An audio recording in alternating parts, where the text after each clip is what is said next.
সংবিধান সংস্কার পরিষদের অধিবেশন ডাকার যে দাবি জানিয়েছে 11 দলীয় নির্বাচনী জোট এবং সেটা যদি না মানা হয় রাজপথে যাবে। এখনই একদম শুরুতেই রাজপথের কথা।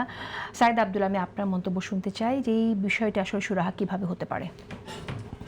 রাজনৈতিক ব্যাপারে অনেক জায়গায় এমন ঘটনা ঘটতেই পারে যে ব্যাপারটা হয়তো বা একদল আরেক দলের সাথে তাদের মতামতটা মিলছে না, এবং এই প্রসঙ্গে আসার আগে রিলেভেন্ট দুইটা ব্যাপার একটু উত্তরটা দিয়ে যাওয়াটা জরুরি। আশরাফ কায়সার ভাই দারুণ একটা প্রসঙ্গ তুলেছিলেন আসলে মাঝে আলোচনার ভেতরে, যে এই যে রাষ্ট্রপতি, আমি আগেই বহুবার আমার স্ট্যান্ডটা ক্লিয়ার করেছি, ওনার পর ব্যক্তিগতভাবে আমার তাকে নিয়ে মনোভাবটা খুব একটা সুখকর না, এমনকি আমার কাছে মনে হয় যে তাকে রেসপেক্ট করতে কেমন কেমন একটু লাগা উচিত আসলে, এবং সিরিয়াসলি লাগা উচিত। কিন্তু ওনাকে তো আসলে প্রেসিডেন্ট পদটা হিসেবে বর্তমানে বিবেচনাটা করা হচ্ছে।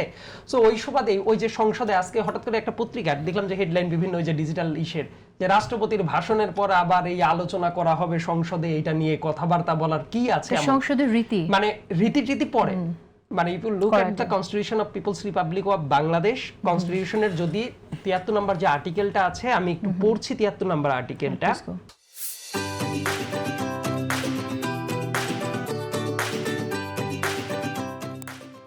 রাষ্ট্রপতি যখন ওই যে ভাষণ দেন বা বাণী প্রেরণ করেন, এবং প্রত্যেকটা সাধারণ নির্বাচনের পরে প্রথম অধিবেশনে যখন উনি ওই যে ভাষণটা দেন আর কি, তারপরে ৭৩-এর ৩ নাম্বার দফা যদি একটু খেয়াল করেন, রাষ্ট্রপতি কর্তৃক প্রদত্ত ভাষণ শ্রবণ বা প্রেরিত বাণী প্রাপ্তির পর সংসদ উক্ত ভাষণ বা বাণী সম্পর্কে আলোচনা করিবেন।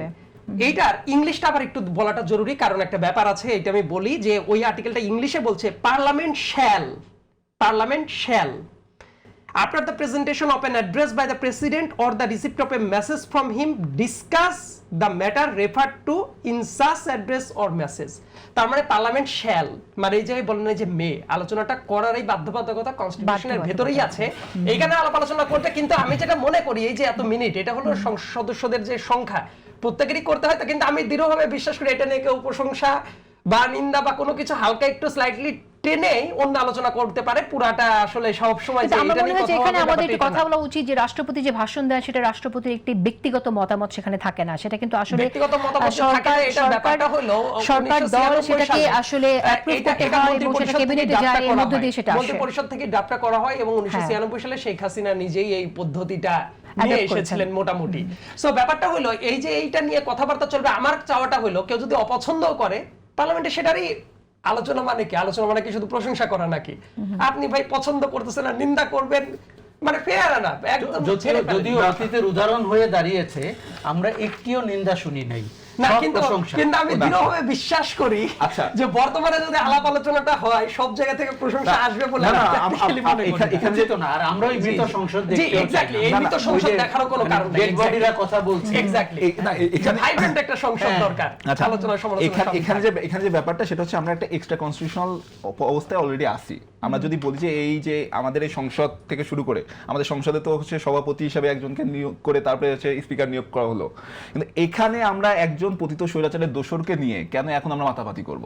এটাই হচ্ছে সবচেয়ে বড় জায়গাটা, কারণ এখানে 300 জন নির্বাচিত মানুষ, 300 জন নির্বাচিত মানুষ। মাতামাতি কেন মনে হচ্ছে? আমি একটু শুনি মাতামাতি কেন মনে হচ্ছে? যে বক্তব্যটা আপনি শুনলেন, এই মাত্র শুনলেন যে বক্তব্যটা যেটা এসেছে সেটা একসময় শেখ হাসিনা অ্যাডপ্ট করেছে এবং সেটাই ফলো করা হচ্ছে দীর্ঘদিন ধরে, যে রাষ্ট্রপতির যে ভাষণটা হবে সেটা ক্যাবিনেটে যাবে এবং সেটা অ্যাপ্রুভ হবে। সেটা আসলে সরকার কি বলতে চায়, সে আলোচনায় আনতে চায়, সেটা নিয়ে আলোচনা হবে। তারপর এখানে তাহলে ব্যক্তি হিসেবে তাকে সামনে আনছেন কেন? না, ব্যক্তি হিসেবে সামনে আনছি এই মানুষটা, রাষ্ট্রপতি, সে হচ্ছে রাষ্ট্রের সর্বোচ্চ আমাদের পদধারী মানুষ। তাকে যখন সেই মানুষটাকে যখন আমরা দেখি যে পতিত স্বৈরাচারের দোসর, আমাদের যে 300 জন যে যারা এখানে পার্লামেন্টেরিয়ান আছে, তারা হচ্ছে প্রত্যেকে জনগণের প্রতিনিধি হিসেবে তারা ওখানে গেছেন, ভোটে নির্বাচিত হয়ে গেছেন, জনগণের ম্যান্ডেট নিয়ে গেছেন। তাদেরকে উঠে দাঁড়িয়ে তাকে সম্মান জানানো লাগতেছে, তাকে নিয়ে আমাদেরকে চলা লাগতেছে। আপনি যদি একটা ব্যাপার দেখি, আমাদের এই সংসদ থেকে শুরু করে গত 5 আগস্ট থেকে এখন পর্যন্ত কোনো জিনিস আমরা কিন্তু হচ্ছে একটা এমন একটা পর্যায়ে আছে, আমাকে কোনো সংসদ মেনে হয় নাই, মানে কোন জিনিস আসলে সংবিধান মেনে হয় নাই।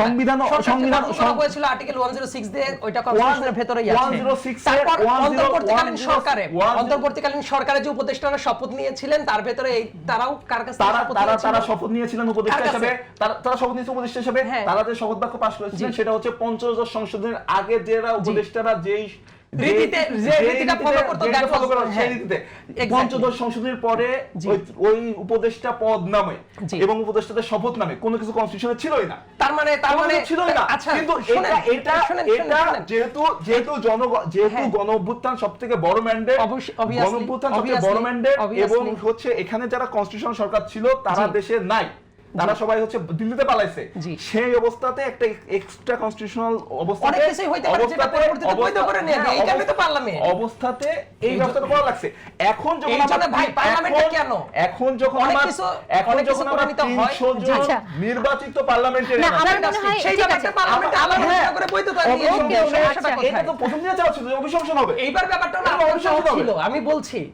এটা অভিশংসন আমি হবে। আপনার চাওয়াটা কি আমি বলি নাই তো যে আপনি চাইতেই পারেন না, এটা তো আমি বলেই নাই। এটা যদি বলতাম তাইলে আপনি বলতে পারতেন যে আমি তো চাইতেই পারি না। না, আপনি আমার চাইতেই মনে পারেন হয় না, আমার আমার ব্যাপারটা যেটা- হলো আমি একটু- এখানে যেমন পার্লামেন্টারিয়ানরা আপনাদের পক্ষে যেমন আছে, পার্লামেন্টারিয়ান যারা যারা আছে প্রত্যেকেরই তো একটা নিজস্ব সে থাকতে পারে।